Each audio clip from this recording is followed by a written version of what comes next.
Okay, here we go. Our next couple of chapters of Wayside School, starting with chapter 20, Kathy. Kathy doesn't like you. She doesn't know you, but she still doesn't like you. She thinks you are stupid. In fact, she thinks you are the stupidest person she doesn't know. What do you think of that? She also thinks you're ugly. As a matter of fact, she thinks you are the ugliest person she doesn't know. And she doesn't know a lot of people. She doesn't like the people she knows either. She hates everybody in Mrs. Jewell's class. She did like one member of the class. She liked Sammy. She thought he was funny. Sammy was a dead rat. But Kathy has good reasons for not liking any of the children she knows. She doesn't like DJ because he smiles too much. And she doesn't like John because he can't stand on his head. Kathy once had a cat named Skunks. She liked skunks, but she was afraid that skunks would run away. You have nothing to worry about, Kathy, said Mrs. Jules. Skunks won't run away. Just be nice to him and feed him and pet him, and he won't run away. He may go out and play, but he'll always come back. No, you're wrong, Mrs. Jules, said Kathy. What do you know? He'll run away. So Kathy kept Skunks locked up in her closet at home. She never let him out and sometimes even forgot to feed him. One day, while Kathy was looking for her other shoe, Skunks ran out of the closet and never came back. You said he would come back, Mrs. Jules, said Kathy. He never came back. You were wrong. I was right. That was why Kathy didn't like Mrs. Jules. The next time I get a cat, I'll kill him. Then he'll never run away, said Kathy. Then there was a time that Damien tried to teach Kathy how to play catch. Damien said, when I throw you the ball, Kathy, try to catch it. I can't catch it, said Kathy. I'll just get hurt. You won't get hurt, Damien insisted. Just watch the ball. He tossed it to her, but Kathy knew she'd get hurt, so she closed her eyes. The ball hit her on the cheek. It hurt. Kathy began to cry. You were wrong, she sobbed. I was right. That was why Kathy didn't like Damien. Allison believed that if you were nice to someone, then they'll be nice to you. So one day she brought Kathy a cookie. I don't want your ugly cookie, said Kathy. It probably tastes terrible. Allison said, no, it is very good. I made it myself. Kathy said, if you made it, then it must stink. You can't cook. You're too stupid. She just put the cookie in her desk along with her pencils, crayons, and books. 3 weeks later, Kathy was hungry. All right, Allison, she said, I'll try your stupid cookie.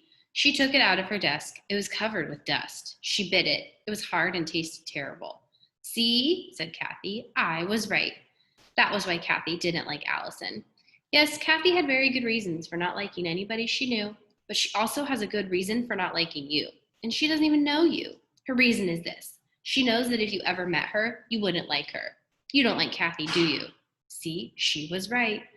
It's funny how a person can be right all the time and still be wrong. Chapter 21, Ron. Ron had curly hair and little feet. I want to play kickball, he said. You can't play, said Terrence. Get out of here, said Dee Dee. Scram, said Jason. I want to play kickball, said Ron. Well, you're not playing, said Terrence. Beat it. Ron stomped across the playground to the hopscotch area. Jenny was playing hopscotch with Lewis. Jenny was on 9. Lewis was still on 4, but it was his turn. I want to play kickball, Ron said. So go play kickball, said Lewis. Terrence won't let me, said Ron. Lewis walked with Ron to the kickball field. Hey, what about our hopscotch game? Jenny asked. You won, said Lewis. I just beat Lewis in hopscotch, Jenny announced. Leslie, Rondi, and Allison flocked around her. Hey, Lewis, Damien shouted. Do you want to play kickball? All right, said Lewis. Ron and I will both play. No, said Terrence. Ron isn't playing. Anyone who wants to play can play, said Lewis. No, he can't, said Terrence. It's my ball. It isn't your ball, said Lewis. You gave it to me, said Terrence. I gave it to you to share, said Lewis. If you can't share it, you can't have it. Oh, all right, said Terrence, but I get to pitch. Ron and I will stand everybody, Lewis announced. All right, said Jason. We'll kill them. We'll murder them, said Dee Dee. We'll smash them, said Myron. We'll see, said Lewis. Ron pitched, and Lewis played the other 8 positions. 20 minutes later, they finally got 3 outs. The score was 21-0. Ron was up first. Infield in, shouted Damien. Everybody stood within 10 feet of home plate. All right, Ron, Lewis shouted. Kick it over their heads. Ron kicked the ball only 3.5 feet. Todd picked it up and threw him out. Lewis was up. Everybody ran to the back edge of the outfield. Still, Lewis kicked the ball over their heads for a home run. Everybody ran all the way back in again for Ron's up. He kicked the ball only 2 feet. Dee Dee tagged him out. Lewis kicked another home run. Ron then kicked the ball a foot and tripped over it on his way to first base. 3 outs. Ron then kicked the ball a foot and tripped over it on his way to first base. 3 outs. Ron and Lewis held the other team to only 5 runs the next inning. That was because the bell rang. Lunch was finally over. Lewis and Ron lost 26-2. Ron had had a wonderful time. The next day, Ron said, "I want to play kickball." "You can't play," said Terrence. "Get out of here," said Jason. "Scram," said Dee Dee. "I want to play kickball," Ron told Lewis. Lewis walked with him to the kickball field. "Ron and I will stand all of you." Everybody liked the teams. Ron pitched while Lewis played the other 8 positions. They lost 57-2. After the game, Lewis took Ron aside. "Listen, Ron," he said, "why do you always want to play kickball? You can't kick, you can't field, you can't even run to first base. You get smashed every game." "Hey, no, wait a second," said Ron. "Don't go blaming it all on me. You're half the team too, you know." And with that, he punched Lewis in the stomach. And he punched a heck of a lot harder than he kicked. Chapter 22, The 3 Erics.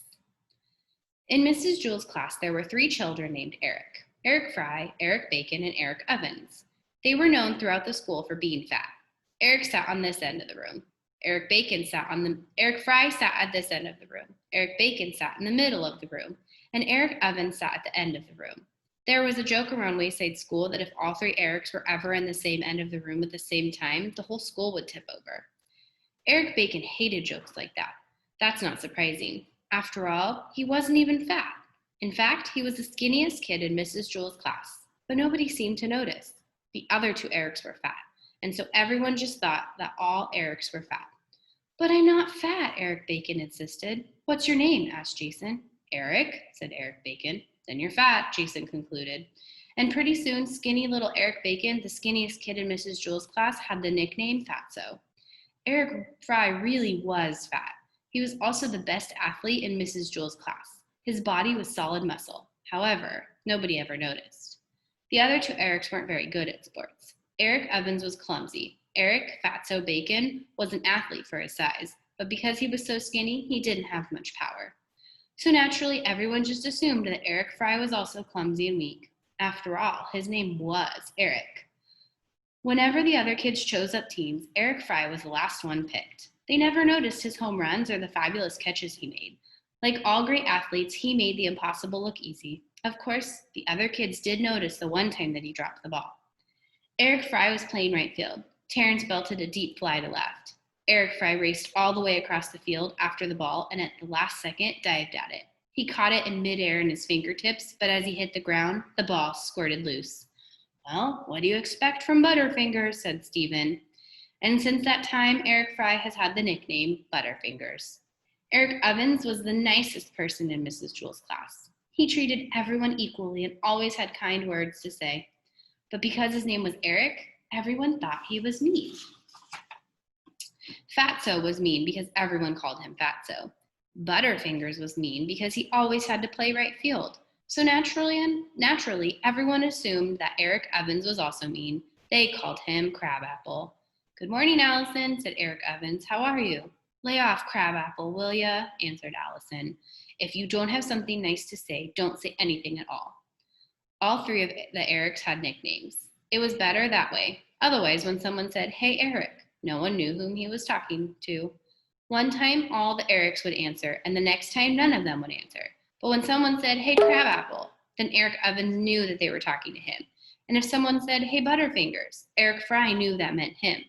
And when someone said, "Hey, Fatso," Eric Bacon knew he was being called. Chapter 23, Allison.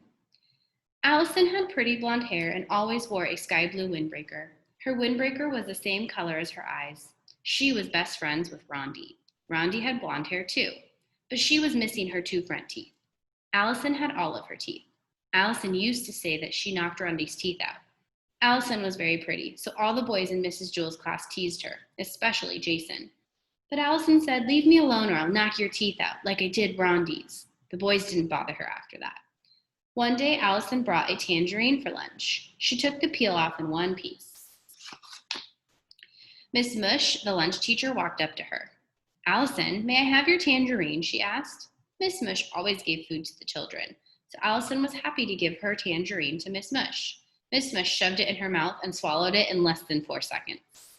Allison left the lunchroom and walked down to the library. The lunchroom was on the 15th story. The library was on the 7th. Allison already had her book. She just went to the library because it was nice and quiet there. The librarian walked up to Allison. What are you reading? She asked.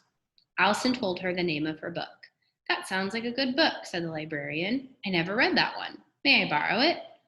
The librarian always lent books to the children. Allison was glad to be able to return the favor. She gave the librarian the book and walked down the stairs, outside to the playground. All of Allison's friends were playing freeze tag. Allison didn't feel like playing. She reached into the pocket of her sky blue windbreaker and took out a tennis ball. She bounced it a couple of times on the ground. Lewis came up to her. Hi, Allison, he said. May I play with your tennis ball? Lewis always gave balls to the children. Allison happily gave her ball to Lewis. Lewis threw the ball all the way to the other side of the playground. Then he went chasing after it. Allison didn't feel like doing anything. Jason ran up and tagged her. You're frozen, he said. Get out of here before I knock your teeth out, said Allison.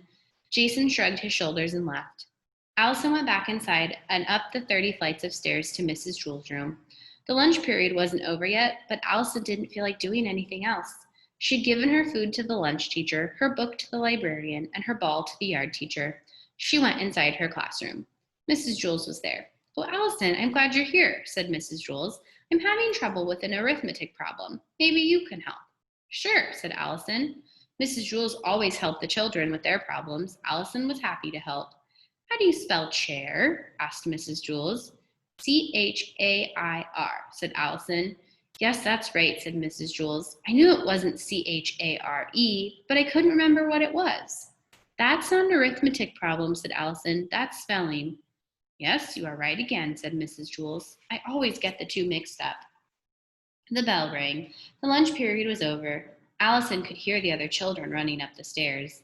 Allison, said Mrs. Jewells, you learned a very important secret today, and I don't want you to tell any of the other children, not even Rondi. What was that? Asked Allison. She didn't even know she had learned a secret. She loved secrets. You learned that children are really smarter than their teachers, said Mrs. Jewells. Oh, that's no secret, said Allison. Everybody knows that. And that's where I'm going to stop.